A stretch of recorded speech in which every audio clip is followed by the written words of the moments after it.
안녕하세요. 이번 발표를 맡은 석사과정 심규태입니다. 제가 발표할 논문은 Improving Repeatability of Surface Electromyography Measurement of Sit-to-Stand Motion by Using Muscle Synergy입니다. 본 논문은 바이오메디컬 시그널 프로세싱 앤 컨트롤에 실린 논문으로 임팩트 팩터는 5.1이며 엔지니어링 바이오메디컬의 Q2에 해당하는 저널입니다. 현재 EMG 관련 연구를 진행 중이진 않으나 멘토로 활동하게 될 PBL에서 생체 신호, 특히 EMG를 스포츠, 재활 등에 접목할 수 있는 방법에 대해 연구를 진행할 예정이므로 본 논문을 선정하였습니다. 앉았다 일어나는 동작인 STS는 이동성을 유지하는 데 필수적인 동작입니다. 관련 연구에서는 STS가 재활, 물리치료 등을 위한 중요한 동작임을 시사합니다.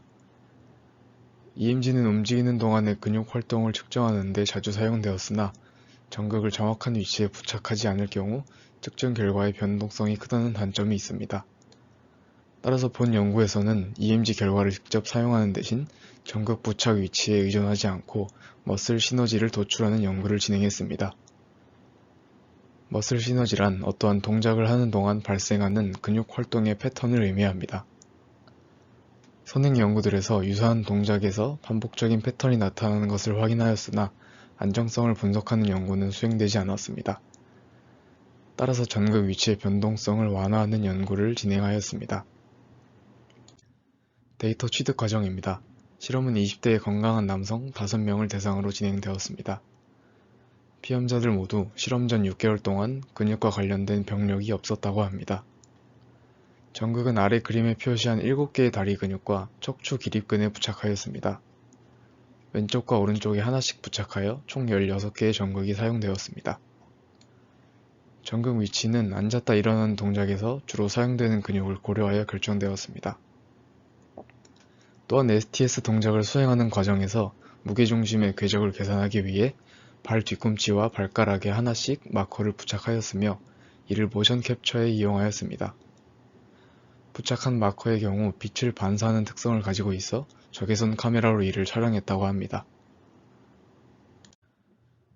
참가자는 하루에 2가지 방식의 STS 동작을 15트라이얼씩 반복하였으며 2주에 걸쳐 5번의 실험을 진행하였습니다.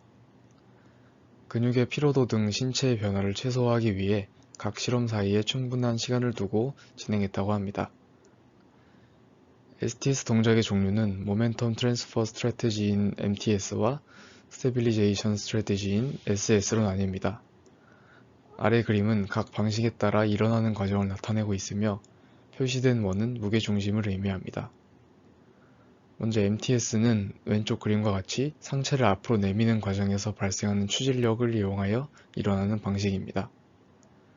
오른쪽 그림의 SS는 MTS보다 몸을 앞으로 더 숙이면서 일어나는 방식이며 무게중심이 더 많이 이동하게 됩니다. 다음은 전처리 과정입니다. 노이즈를 제거하기 위해 20에서 450Hz 대역에서 밴드패스 필터를 적용하였습니다. 이후 모션 캡처에서 제공되는 운동학적 특성을 기반으로 자동 분류된 STS 동작만을 사용하였습니다.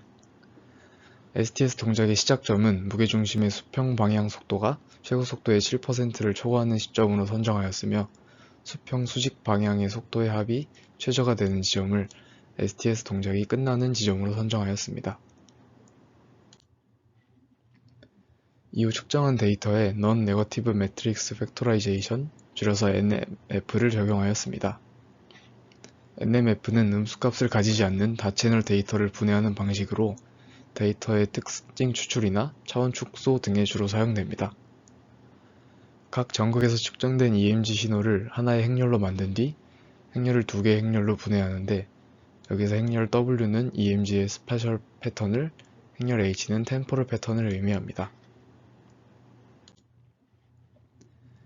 EMG를 측정하는 과정에서 같은 동작을 수행함에도 신체의 불안정성, 초기 자세의 차이 등에 의해 영향을 받을 수 있으며 본 논문에서 진행한 것과 같이 앉았다 일어나는 방식에도 차이가 있어 측정할 때마다 다른 신호가 도출됩니다. 그러나 유사한 동작을 할 때 EMG 신호의 패턴이 유사하게 나타나는데 이러한 패턴을 머슬 시너지라고 합니다. 따라서 논문에서는 2가지 상황에 따른 머슬 시너지를 분석했습니다. 먼저 전극을 부착할 때마다 위치가 변경되는 것을 고려하여 동일한 날에 측정한 트라이얼을 비교하였고, 이후 모든 전체 실험에 걸쳐 측정한 트라이얼 간의 비교를 수행하였습니다. 평가 과정입니다. 먼저 STS 자세에 따라 세 가지 데이터셋을 만들었습니다. 동일한 동작을 수행할 때의 비교를 위해 MTS 데이터셋과 SS 데이터셋을 생성하였고, 앉았다 일어나는 과정에서의 유사성을 확인하기 위해 MTS와 SS 데이터셋을 합친 믹스 데이터셋을 생성하였습니다. 이후 NMF 및 컨캐테네이트 NMF를 이용하여 신호를 분해하였습니다. CNMF는 NMF와 유사하나 여러 트라이얼을 합친 후 NMF를 적용하는 방법입니다. 따라서 각 트라이얼이 하나의 스파셜 패턴을 공유합니다. 분해한 템포럴 패턴과 스페셜 패턴의 유사도를 구하기 위해 다음과 같이 코사인 시밀러리티를 계산하였습니다.